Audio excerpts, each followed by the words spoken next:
Ladies and gentlemen, we meet again towards Parashat Bahar B'Chukotai, which is also towards Yom Yerushalayim, which is also towards Shavuot, and how would we connect all these four topics together with one theme, with one very important theme, a theme that is central in each part of these four elements, Bahar and B'Chukotai, in Yom Yerushalayim and Shavuot.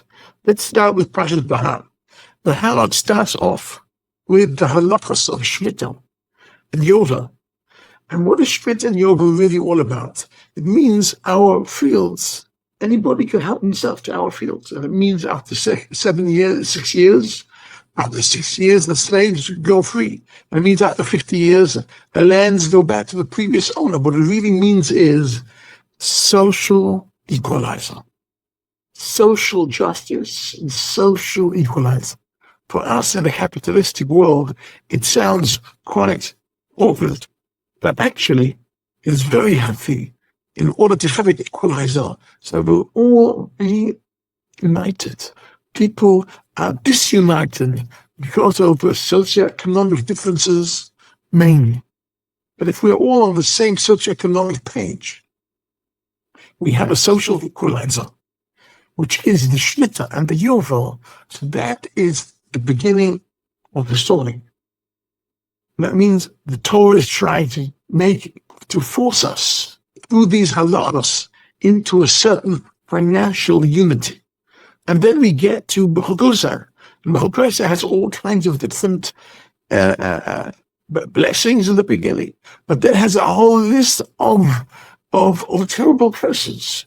And why this curse is coming to us? In the middle of all this, it says, "Az tiret ha'aretz et shavatoteha kol yemei hashana," which means it's coming to us because we didn't keep Shemitah, because we didn't keep these laws of social justice, and we caused a social injustice, and we forgot our unity.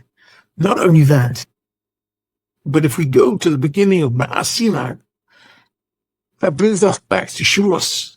And what we know with Shavuos, it says, in Parshas Yisro, "Vayichal Sham Yisrael Keneg B'Tahar." And they camped together, but it should be Vayavanu in plural, but it says Vayichal. Rashi says on the spot, Ki ish echad b'lev echad. We received the Torah for a simple reason. We were united. And when we united, we deserve even meeting HaKadosh Baruch Hu, HaSinai, and hearing from him the first two commandments, and the other 8 from Moshe Rabbeinu, but getting Torah from HaSinai, it was a prize for us for being united. And therefore, we learn Pirkei Avos all the way through from Pesach to Shavuos, because Pirkei Avos is teaching us how to be socially comfortable with each other, how to take care of each other. And the Gemara says, whoever keeps Milei de Obos, Pirkei Avos properly, doesn't get to harm anybody, because they all the ideas and all the suggestions, they don't have to say Pirkei Avos, but the suggestions that point us in the direction of the social equalizer and social justice. So, and not only that, Shavuos is one of the 3 holidays. Pesach, Shavuot, is supposed to be go to Yerushalayim. And here we come to touch on Yerushalayim, because Yerushalayim, it says, Yerushalayim al-Benuya, it says there, which means Yerushalayim is a unifying factor.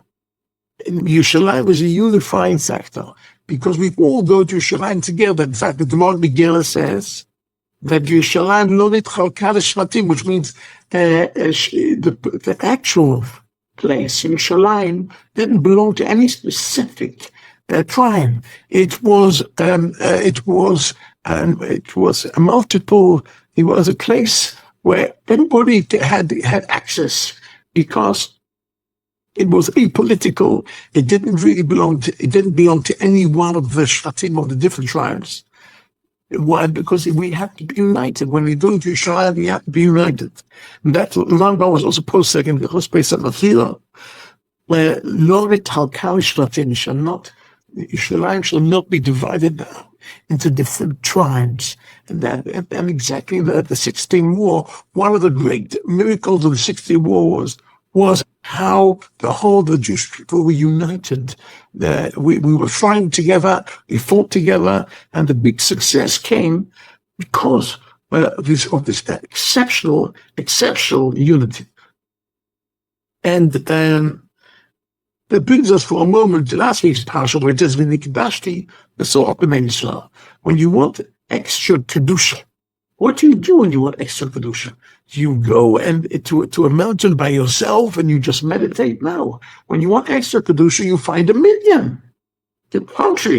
On the contrary, the Nikbashti B'Tov B'Eisel says the Gemara in Shabbos. From here we learn that we need a minyan for kedusha. For Kaddish, kedusha, Bochu, the dress of Torah. We can't do. These are the four elements in our davening, which are a higher level of kedusha. We cannot do without a minyan. That means we're looking for a higher level we want to amplify our kedusha. That is something we have to do in the group, but we want to amplify it even more. There's a pasuk in Mishlei that says, "Berov anvajat melat." We have to be in a bigger group. That means we have to be united. That is the key. Being united is the key. And only through that can we really have access to a higher level of kedusha. Unity, Jewish unity. I can continue for hours about the importance of this Jewish unity. But today, it is terrible. We're hearing the news here in Israel and around the world, very difficult times. And we need to struggle. We really need to fight ourselves and really make an effort. And make an effort to be united. Social media tears us apart. And so does many of the modern technological advanced systems.